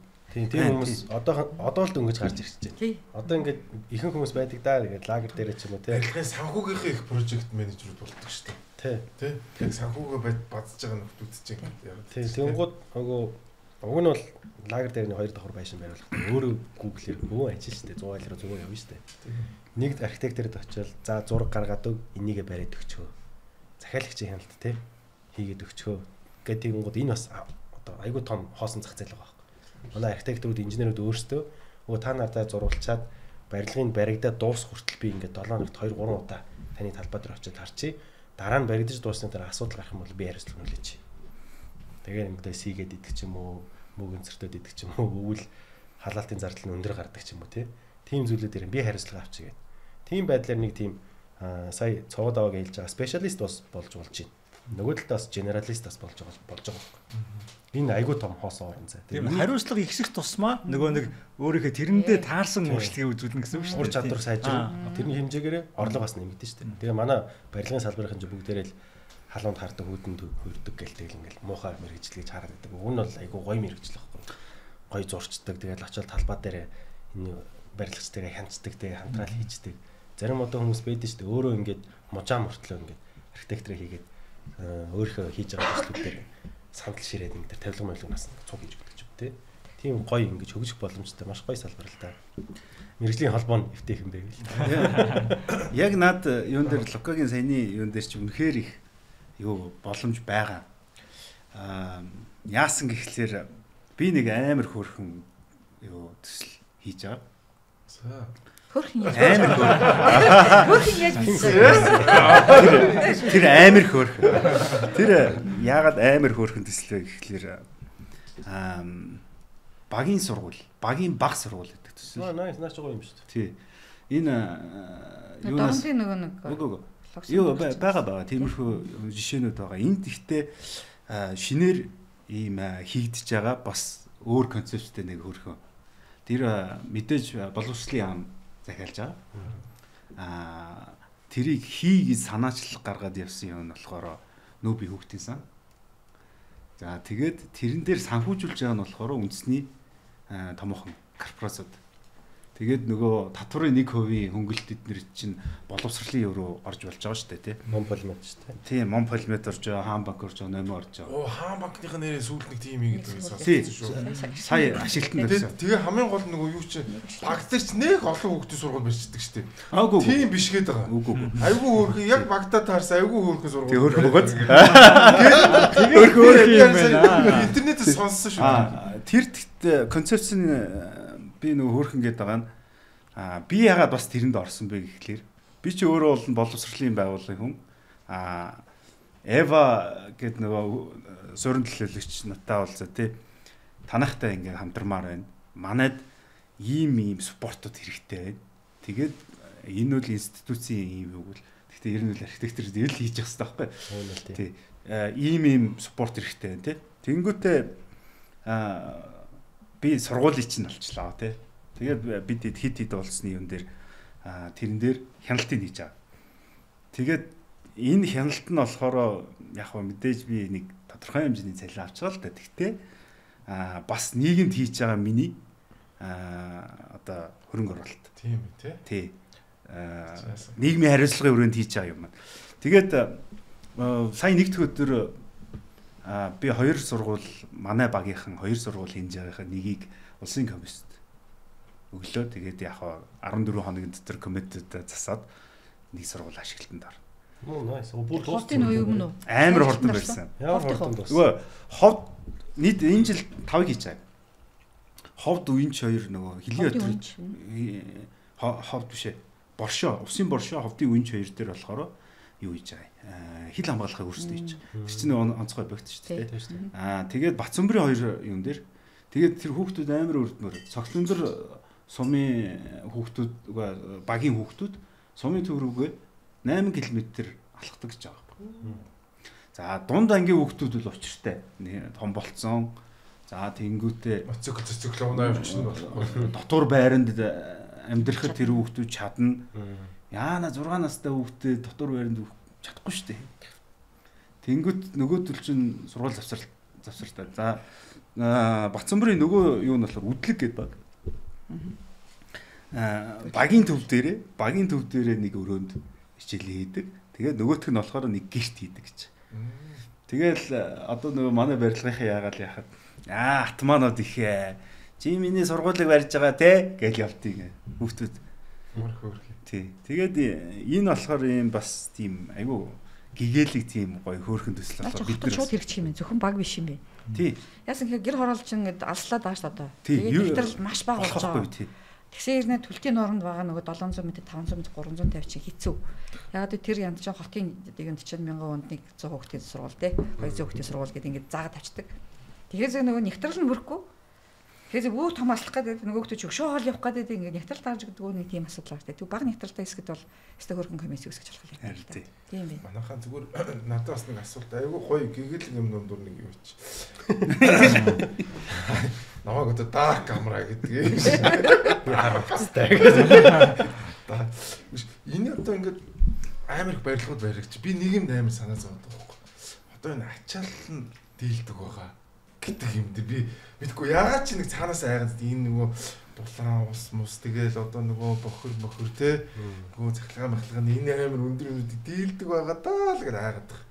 Тэгэл одоо нэг өдөр ингээл хот хөлтлөө гэж нөгөө нэг гой хитэн 10 100 тэрбумын байрнууд ч ингээд бүгд яах гэдэг байна. Тэгээд одоо энэ манай дэд бүтц ер нь энэ барилгууд дийлэх үү? Одоо таад бас нэг юм юу байгаа ш баримжаа байгаа ш. За ер нь гизүүж байгаа ч гэдэг юм. Ер нь болоогүй гайг. Ямар хоолойны диаметрийг харж байгаа. Энэ нэр нь дэсэхгүй юм байна. Тэг харцдаг ш тийм. Тийм үү. Тэгэхээр энэ манай дэд бүтц ер нь энэ барилгуудад дийлэх юм байна уу? Энэ дээр гайгүй. Хүмүүсийн ярьж байгаа шиг тийм сүрээд яадаг алдсан юм бол байхгүй шүү дээ. Цэвэр бохор бол ингээд цэвэр усны төслүүд бол маш олон зөвлөгөөд хэрэгжээд их усрууд бол ингээд томсгоод яваад байгаа. Тэгэхээр цэвэр усны хувьд бол Улаанбаатар хот бол асуудал бай. Бохор ус дээр бас хятадын санхүүжилт дээр нөө цэвэрлэх байгууламжаас томыг бариад одоо удахгүй ашиглалтанд орж байгаа гэж мэдээлэл авсан. Тэгэхээр бохор гайгүй. Цахилгаан бол одоо сая юуны бөөрөлжүүдийн орчихсон. Баянгийнх одоо ингэ явж байна. 5 дугаар цахилгаан станцыг бас хийн гэдэг чинь тийм. Окей. Нэг л зүйл дээр асуудал байгаа. Дулаан дээр байгаа. Тэгээ дулаан дээр болохоор бид нэр яалч үеийн 5 дугаар цахилгаан станцыг хийх хэрэгтэй гэдэг сүүлийн 20 30 жил ярьж штэ. Уг нь хийчих хэрэгтэй байсан. Тэгээд энийг хийж бид нэр дулаанаа хийх боломжтой. Гэтэ нөгөө талдаа одоо ногоон барилга ч юм уу, эрчим хүчний хэмнэлттэй барилгуудыг барих юм бол төвийн дулаан шаардлагагүйгээр барилга барих боломжтой болсон. Одоо технологи сайжирсан. Технологи сайжирсан. Тэгэхээр нөгөө дээр үеих шиг заавал ингээд нэг юмд холбож болохгүй. Гүндалаа ахаас гууж муу шаардлагагүй болж байгаа юм шүү дээ. Тэгээ пассив барилга гэдэг бас шинэ технологи. Монгол сүүлийн үед бас иммерсив хаусууд бол пассив барилга баригдаж байна тийм. Пассив гамбаа гэдэг нэг нөхөр. Хабрид байна тийм. Тийм барилгуудаар ингээд шийдвүүдийг хийж болж байгаа. Жишээ нь одоо юу гэх юм яармглуу ингээд заавал дулааны дэд бүтц байхгүй хэцүү байх юм бол яармгийн тэр чигээр ногоон барилгыг дүүрэг болгочихлаа. Шууд ингээд бүгдийн пассив барилгаар ч юм уу тийм шийдлүүд байгаа. Тэгээ эдрийг хийхийн тулд за нөгөө дахиад нөгөө төрийн ачаад нэг саа дотор нь гараад ирэх байхгүй. Пассив барилга мөн бишийг нөгөө төрийн дахиад гараад ирэх сууж штэ. Тэгээ гараа биш байна. Тэгээ гараа хэсэг зурсан чинь нөгөөх нь нөгөө үйл хөлдчих юм бол тэгээ энэний хариуцлага хэн үүрх юм бэ гэдэг зүйл гараад ирнэ. Уг нь архитектор ч юм уу инженерт нь өөрсд нь хариуцлага өгчих байхгүй. Тэгэх юм бол одоо тэрнийгээр мэрсэн хүмүүс чинь миний зурсан барилга, миний барьсан барилга, миний хянсан барилга болвол та дулааны зардал барахгүй. Тэгэл өөрөө мэрэгжлийн хариуцлагын даатгал гэж байгаа шүү дээ. Мөнгөлөгч нараас ордог. Тэрнтэй адилхан инженер ч гэсэн олон улсад бол тийм даатгалтай ороод тэгээ ингээд зах зээл нь ингээд өөрөө ингээд зүв болгоо явчихдаг. Тийм бол энэ дулааны их усрыг заавал тэгж их хэмжээгээр нэмэгдүүлээд авах шаардлага бол байхгүй. Яг мэдээж тодорхой хэмжээнд одоо хотын төвийн барилгаж байгаа хэсгүүдээр бол дулааны их уср хэрэгтэй. Тэгээд тэрнийг бол 5 дугаар цахилгаан станцаар шийдэх боломжтой болж байна. Сүүлд бас нөгөө нэмэгдсэн хамгаалангийн дулааны станц байгаа тий. Хойно одоо сэлб төв дээр бас дулааны станц барьчихсан. Дахиад шинээр нэг барьж ингээд ийм нөгөө тархмал их уср гэдэг дулааны их усрыг бас бариад байгаа болохоор ер нь бол гайгүй. Дулаан цахилгааныг төвш хувийнх нь хийж юмэр байгаа.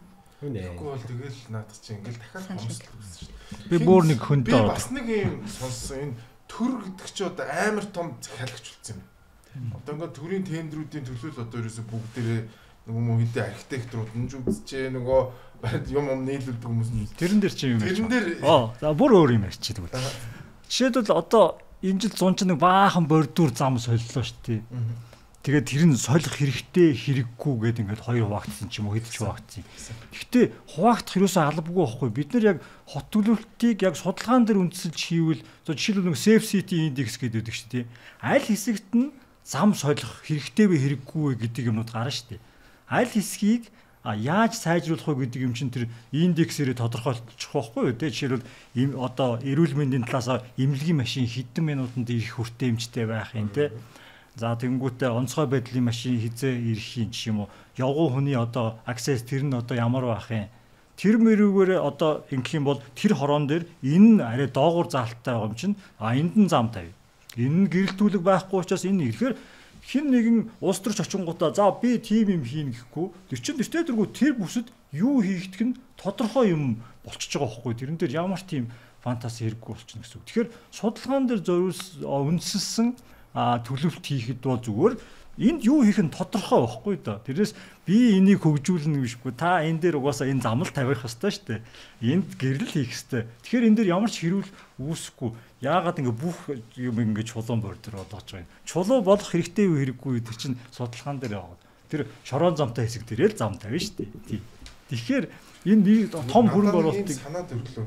Яг нэг тим нөхөр байж иვლээд яг ингэ за ингээ индексээрээс нь энэ ч буруу ячжээ. Уг нь энд ийм байх хэрэгтэй байсан юм ингээд нэг тийм зүгээр л рил хийдэг нэг нөхөр.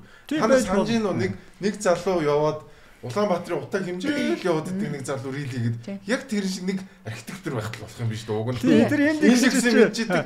За яг манай энэ хавь индекс бол энэ юу шүүгээд тэр чинь амар гоо хүмүүст боловсрол болох юм шүү дээ. Тэгээ эрүүл аюулгүй байдлын индекс гэж байсан шүү дээ.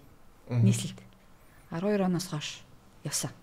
Одоо 13 лөө тэгээд яг нэг хороо хэсгийн яг дүгэл манад яг ахцаас юу хучигдсан зам тэр байна, явган зам тэр байна, ногоон боломж тэр байна гэдэг тэр эрүүл аюулгүй байдлын индекс байжгаад нөгөө улс төрийн асуудлаараа ингээд солигдонгууд одоо нөгөө happy city index гэдэг боллоо тий. Ад жаргалтай хотын индекс болж хувираад одоо хотын дахиад өөр индекс дахиад бас одоо өөрөөр хэлбэл 12 оноос манай 3 дахь индексийг хөгжүүлэх гэж оролдоод байгаа боловч тэрийг тогтмол бүрдэхгүй байгаа байхгүй. Уг нь тэр индекс нь байхад тэр эрүүл аюулгүй тэр хотын эрүүл аюулгүйн индекс нь уг нь зөв байсан байхгүй юу.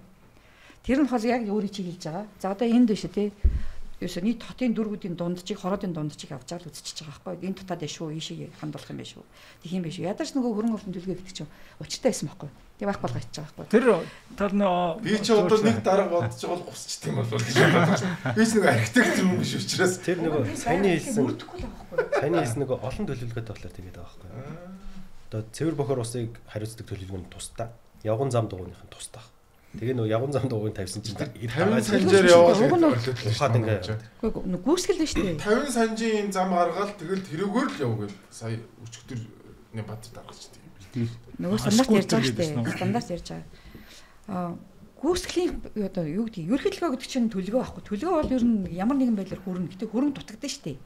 Тэр хөрөнгөний чинь ямар нэгэн байдлаар аль руугаа хинлүүгээ хаашаа вэ гэдгийг одоо ярьж эхэлдэг дээ. Одоо нэг ээж аав хоёр боддог гэж дээ хүүхдийн хиндэн сургуулийн төлбөрийн нөгөө тэнийг нь дахиж одоо өвлийн хувцас авчихгүй өсөө. Тэрийг хийх хэрэгтэй. За миний хөө хийсээрээ заа одоо тэр нүглээ гэдэг хилдэгтэй адилхан бид нар ингээд аль дөрөв рүүгээ хаашаа хинлүүгээ аль хороо руугаа аль баг руугаа аль сум руугаа гэд эний чинь нэг тийм рангаар нь ялгарх хэрэгтэй байдаг. Тэрийг бид нар гүйц сайн хийж чадахгүй байгаа гэдгийг л ялгаа юм аа. Тэрэн дээр утгагүй юм болно. Хол мөртөө яаралтай. 20 минутын хот. Тэрийг мөрдүүлэх процесс нь шүү. Сонгуулаар манай нам өнгөрсөн жил сонгуулаар хийсэн шүү дээ. Тэрэн дээр ингээд үзэл баримтлалын боловсруулаад дууссан. Тэгээд ямар индексээр хэмжих вэ гэдгийг нас тодорхой болгочихсон байгаа. Их хурлаар хэлцэгдээ шийдэгдчих юм бол сая хэлж байгаа. Нэгдсэн төлөвлөлтөй болно. Нэгдсэн төлөвлөлт дотор юу агуулгах гэхээр судлаа агуулгадна. Төсөл арга хэмжээний 90 байгуулагдана гэсэн. Тэгээд хувийн хвшил хэрэгжүүлэх юм уу? Тэгээд танаа нам хийсэн ч гэсэн нөгөө нам нь тэгэд дахиад солио. Солилцуулъя. Ашиглаж байгаа индекс нь олон улсын индекс ашиглаж байгаа байхгүй юу? Тэр нь болохоор EIU индекс гэдэг байгаа. Амьдрахад та тоолсон индекс бас олон улсын байсан. Нөгөөх нь бас олон улсын байсан. Нөгөөх нь бас олон улсын байсан. Одоо голын улсын хийж байгаа. 10 минут үлдсэн байна манайхаа. Ерөнхийдөө хэдүүлээ базаад маш гоё амттай яриа. Миний хувьд л энэ үзэж байгаа хүмүүс яах юм бэ бүүмэд. Надад болохоор амар гоё юм рацнал яриа явж байгаа юм шиг санагдаж байна. Ер нь бол тэгээд харамсалтай бидний хугацаа 10 минут үлдсэн байна. Амар хурдан дуусч байгаа. Яг ингээд ам уралдал дээрээс нь аягүй гоё тийм ярих дуртай хүмүүс цуглдсан чинь амар гоё юм надад л. Би бол 20 минутын хотыг дэмжихгүй байгаа. Яг үнэ л тийм. Энд чи хятадаас бүрэн мэдээлэлгүй байгаа болохоор дэмжихгүй байгаа. Анх концепц нь хятадд гарч ирж байгаа. Үгүй. Анх Америкт гарч ирсэн. Neighborhood unit гэдэг гарч ирсэн.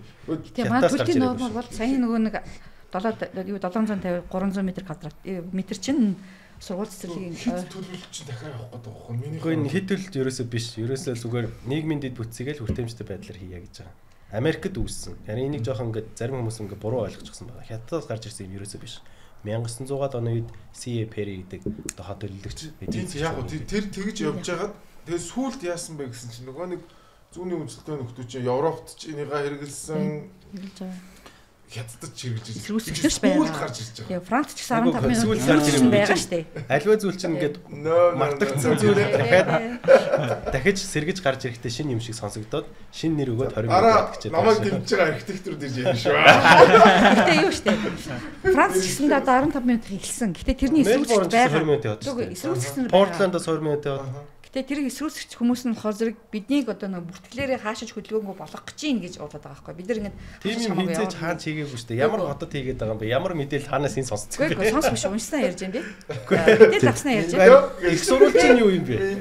Би харин хэлж байна. Би одоо линк нь явуул хэвлэл мэдээлэлээр явж байгаа. Францын хэвлэл мэдээлэлээр явж байгаа юм би ярьж шүү. Өмнө нь тийм гарч ирсэн. За би яриаг шал үүдэж байна ярьж. 20 минутаас гадна би зүгээр өөр юм ярмаар байна. Тэр ингээд одоо баддаг үе явж байна. Тийм, цэцэрлэг хүрээлэн нь ер нь Улаанбаатар гоод биш маш их төлөвлөлтийн норм, дүрм, журмаа өөрчлөсөн байж байгаа шүү. Өөртөө батсан хууль, тэ журмаа зөрчдөг. Энэ асуудлуудыг яаж болиулах юм бэ? Яг гэвэл хичнээн төлөвлөж байгаа ч гэсэн төлөвлөгч хүн акцептер хүмүүс зөвлөгөө өгж байгаа сервисийн тал болохоос биш шийдвэр гаргадаг хүмүүсийн талын хүмүүс биш аахгүй юу? Тэгэхээр бид нар аль болохоор захиалагчтай ойлгуулахын төлөө яваач л гэж хэлж чадж байгаа болохоос биш. Захиалагчийн шийдвэрийн одоо нэг нөлөөнд өрчөд байгаа хүмүүс чинь энэ мэрэгжил байхгүй юу? Тэгсэн хэрнээ бүх болохгүй юмыг нуруунд дээр үргэх гэдэг хүмүүс. Надад нэг гарц байна. Тэгэхээр зэрэг би одоо нөгөө Мэргэжлийн байгууллага маань өөрөө энэ тал руугаа ярьдаг, чаддаг технократуудаа ойлгуулдаг тэр судалгаа босрлын юутайгаа төрийн бас нийлээсэ гэж боддог. Нөгөө талдаа болохоос бид нар тэр хэмжээгээр нийгмийн хариуцлага үлээгээд өөрсдийнхөө дугуй өргөдөг болоо. Одоо цэцэрлэг хүрээлэн асуудлаар бид босч чадаагүй л шүү дээ. Унтны усны асуудал. Унтны ус их байгаа гэж ярьж байгаа боловч яг үүндээ бол бид нар унтны усны их үсэр дээр юм тавьчихад сууж байгааг эсрүүл чадахгүй сууж байгаа шүү. Өнөөдөр дандаа зөвлөх инженерүүд одоо төлөвлөлтийн дандаа усны бодлоготой зураг шалгалт авах гэж оролцсон чинь өнөөдөр барилга тоглолтын яамны сайдын болон байгаль орчны яамны сайдын хоёрт хамтарсан тушаалаар байгаль орчны ийм асуудал байд юмаа гэдгийг хэлж чадаагүй архитектурд орж иж байна. Тэгэхээр энэ талын мэдлэгийг өгөхөд ямар мэдлэг хэрэгтэй юм бэ? Дээрээс нь шийдвэр гаргаж байгаа хүмүүстэй энэ амьдрах шин чанарын талаар яаж ойлгуулах гэдэг юм бэ? Усны хүмүүсээ гэж хэлмээр байгаа байхгүй юу? Мэргэжлийн холбоонд салбараа чирээд яваач. Яагаад ингэж төрийг хараа суугаад эмороо сууцгаа. Тийм яг амбицтай байлтай тийм ингээд алцаад коррупц чинь энэ ч байгаа гэж би бодож байгаа. Яагаад гэвэл хөрөнгө хийж байгаа хүмүүс болсон байгаа шүү. Тэнцээ коррупц үүсэж. Туягчийн яг саналтай ярьж байгаа тийм ер нь бол дүүцхүүцтэй. Ер нь бол яг хоо би болохоор энэ захиалагч, энд хотод амьдарч байгаа хүмүүс, энэ одоо архитектурыг ер нь бүх хүмүүс хэрэгэлдэг. Ер нь л хотод амьдарч байгаа юу тэр байтугай гэрт амьдарч байгаа хүн хүртэл хэрэглэж байгаа. Ягаад тэгэхээр тэр Монголын нөгөө vernacular архитектур тий. Тэгэхээр тэр хүмүүсийг тодорхой хэмжээний соён гэгэрүүлэх хэрэгтэй. За тэр нь болохоор тийм амар нөгөө юу биш. Нөгөө хүнд гүнзгий биш. Жишээ нь түрүү Наранбатын хэлдэг те. Балкон бол хоёр дахь гарц байд юм байна. Галын гарц байд юм байна. Энэ дээрээ тэр нөгөө нүхэн дээрээ бити авдар тавиад байгаа ч. Тэгэх юм бол чи шатаж үхнэ гэдэг ч юм уу те. Наа зах юм. За одоо нөгөө чулуу солиод байгаа хүмүүс дээр яах юм бол энэ халтардаг чулуу болохгүй хүн халтарч уннаа. Одоо би өдөр болгон засгийн газрын ордны хажуугаар явдаг байхгүй юу? Тэгэл засарсан үед чи ингээл те. Пингвин байгаа шүү дээ. Тэгэхээр тэр чинь пингвин алхалтаар яваа гэж бас зүг. Яг хөө энэ яг хөө тэр нөгөө булчин сэрвсэнд хэрэгтэй байж магадгүй. За тэгээд хоёр дахь юм гэх юм бол бид өмнө үед бол байсан шүү дээ. Архитектурын шүүмж. За энийг бол сонин дээр бичдэг байсан, юу байсан, гоё шүүмжүүд байдаг байсан те. Одоо бол энэ шүүмжийг хийхэд бол бүр нээлттэй болсон. Одоо хаанаас чинь те нэг юунаас гоё флогер байх. Тий, үгүй мэрэгжлийн хүн те нэг архитектур дэвлийн нэрийн өмнөөс ч юм уу те энэ шүүмжийг тас гэл тавихад те иргэд харна, юу харна. Одоо амраа бол одоо бүр сайн мэдж байгаа шүү дээ. Одоо сошиал гэж амар хүчтэй юм. Рил хийж гэлтэй. Заавал бичээд байх шаардлага болсон. Нэг залуу явдвал Улаанбаатарын нэг өгшөө тусгал ярьдаг залуу ингээд тий. Залуу нэрээ. Тий. Яг яг нэг архитектор залуу байх хэрэгтэй байхгүй. За энэ архитектор энэ юм юугаа зөрчилсөн байна, ингэсэн байна. Энийг болохоор дуусаа. Ганц хувийн архитектор биш те. Яг жинхэнэ одоо нөгөө экспертүүд нь жинхэнэ ярьж байгаа. Бид нэр ингээд холбоо нь ярьж байгаа. Холбооныхоо нэрийн өмнөөс ярьж байгаа тийм. Ард нь баталгаа болоод байна шүү дээ. Бид нэр энийг ингээд архитекторууд ангаараа яриад юугүй хүчгүй гэдгийг төрийн өмнө хүчгүй гэдгийг бид нэр зөндөө юмар яасан шүү дээ. Одоо манай олон талигаач нар шүү дээ. Байгалийн түүх юм үзийгээ талигаач байна. Урт хаан гээд байна тий. Дараагийнх нь одоо орчин үеийн Монголын архитектурын түүхийн хамгийн том уламжлалыг авчиж зүгээр. Тэгээд хүүхдийн номын сан байна. Тэгээ байгалийн түүхийн музейг одоо жишээд энэ яг ижилхэн зураг нь санхүү эдийн засгийн дээдээ тэгэхээр энэ хадгалагдаад үлдчихэж байгаа гэсэн чинь санхүүгээ бас норцсон шүү дээ. За иймэрхүү байдлаар бас энэ дуу хоолой гэдэг юмыг маш өргөнөөр тараачих хэрэгтэй. Монголын архитекторыг эвлээл юм. За тий Монголын архитектор төлөвлөгчтэй холбоог бас дэмжмээр байна. Хот төлөлт гэдэг шинжлэх ухаан гэдгийг хүлээж авмаар байна. Хот төлөлт архитектор эвлэлтэйгээ цуг яваасай. Хот төлөлт гэдэг шинжлэх ухаан гэдгийг бол биелээ хувьдаа төлөв зөвшөөрдөг. Маш том шинжлэх ухаан төлөвлөгч нар те. Тэрэн дээр маш олон төрлийн маш олон урсгал философи бас байдаг ус бүлээн шүү. Мэргэжилтнүүд тэнд байдаг те. Энийг бол маш олон талд байдлаар бол харж төлөвлөдөг те. Би ч одоо нөгөө хот төлөлтийн хурал суудаг шүү дээ. Та туяагч бидэн те. Нөгөө юуны архитектур хот төлөлтийн мэргэжлийн зөвлөгөө. Тэн дээрээс янз зарим ч жаахан юу тэгэл юмнууд орж ирнэ ярин тэгээд бас одоо тэгэл энэ нөгөө хөгжих боломжийг бүр нээлттэй. Одоо яагаад бид нэр түрүү Оросын норм нүрдэд байгаа. Зүгээр нээлттэй тийм юмны норм боловсруулна ч гэдэг юм уу, тийм нээлттэй байх хэрэгтэй. Тэгжээж л бид нэр next level очно. Бүх юм нээлттэй, чөлөөтэй байх хэрэгтэй. За одоо ингээ базалт явагдаж байна тий. Базалт. Тэгэхээр одоо би болохоор ингэж хэлж байна гэхээр тий. Одоо архитектор хүн болохоор их чухал хүн байхгүй юу? Бити тийм нэг улс төрчийн карман юм уу тийм байгаа чи таны хийсэн бүтээл өчнөө удаан жил явна.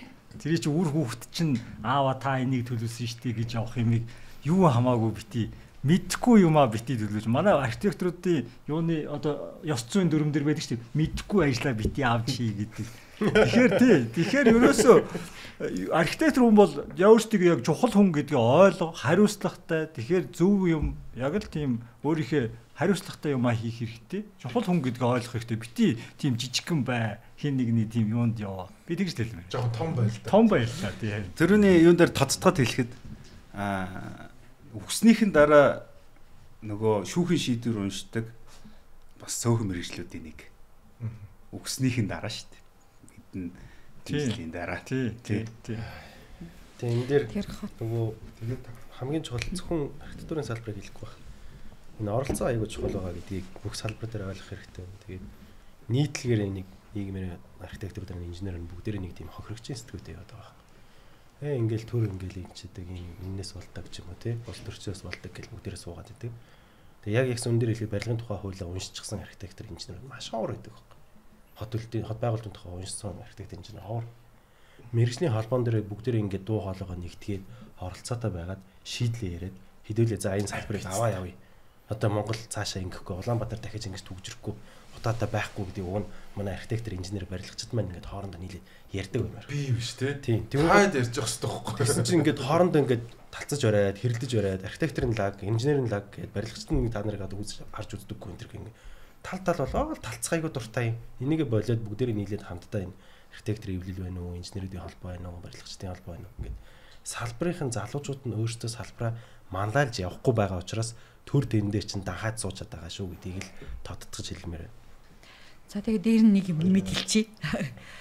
Яаж байгаа гэхээр социализмын үеэс хүлээж авсан хот чинь дахиад цамцаас олж эхэлж байгаа шүү. Дахиад шинжилж эхэлж байгаа шүү. Тэгээ энэ цагийн үеийн архитектуруудын төлөөлөл нь дахиад 120 жилийн дараах өмчийг бүтээж эхэлж байгаа шүү. Бүтээж эхэлж байгаа шүү. Тэгэхээр архитектурууд арай өөр бодохгүй болох ажлаа. Саяны нөгөө нэг хэрэглээний асуудлаас өсөж, технологийн асуудлаас өсөөлээд, дээрэс нь үзмжийн асуудлаас өсөөлээд бидний бүтээж байгаа зөв 120 жилийн дараа манай арын үеийнхэн амьдрах хуц хотыг байгуулах гэдэг учраас энэ дээр илүү нухацтай, илүү хариуцлагатай, илүү зарчимтай. Тэгээд байсруу илэрхийлж чаддаг оролцоотой байгаасаа л гэж хэлмээр байна. За өнөөдрийн нэвтрүүлэг миний хувьд бол маш гоё нэвтрүүлэг боллоо. Маш тийм практикал аюу гоё. Тэгээд ер нь бол дараа дахиад хэдүүлээ сууж байгаа ярмаар юм. Бүр сайхан 50 маш олон сэдв. Бүр 2 цаг бүр ингээд суугаад аюу гоё. Тэгээ би сая хин дээр бүр ингээд юу вэ? Энэ хотын годамж төлөвлөлт хүртэл архитектор хүмүүсийн юм гэдэг чинь бүр амар сонирхолтой байхгүй тийм. Энэ минийг одоо бид нар ингээд одоо яаж шүүмжлэхгүй гэдэг юм ямар ч байсан буруу байгааг энэ мэдээд байгаа. Гэтэл тэнцэж тэр хүн чинь ингээд аль хэдийн юм ингээд мэдчихэж байгаа байхгүй тийм. Та эдээс нэгэн зүгээр нэг юм юу ажилтаа нэг рил сахал хэрэгтэй байна. Болоод тулдаг. Сахалтай байвал нөгөө юм аа. Тэгэхээр та зүгээр дундаасаа нэг мөнх эрднийг томлоод байгаа. Тийм тэгээд өнөөдрийн нэвтрүүлэг маш гоё боллоо гэж бодож байна. Тэгээд ер нь бүх салбарт адилхан юм. Яг энэ төрийн оролцоо, энэ хуучин социалист маягийн энэ юмчил энэ салбарыг ялцруулж байгаа, муутгаж байгаа юмнууд ерөөсөө бүх салбар дээр ижилхэн яг архитектурын салбар дээр ч гэсэн яг энэ процесс явагдаж байна. Тэгээд та бүхнийг бас залуучууд энэ төр амбицтай байгаарай, алцаараа тий ийм байгаарай л гэж. Тэгээд баярлалаа.